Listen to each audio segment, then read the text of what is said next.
Is there like a lost and found or something for junior guards, or is there stuff in the junior guard shed maybe that the kids left around the beach?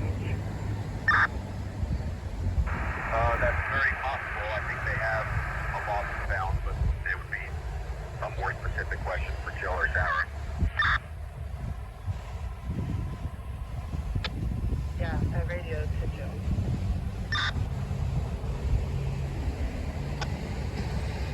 Jill's in the middle of doing something right now. There is a lost and found in junior guard here. Okay, if somebody could just come down with a key for that at some point, that would be helpful. Thank you.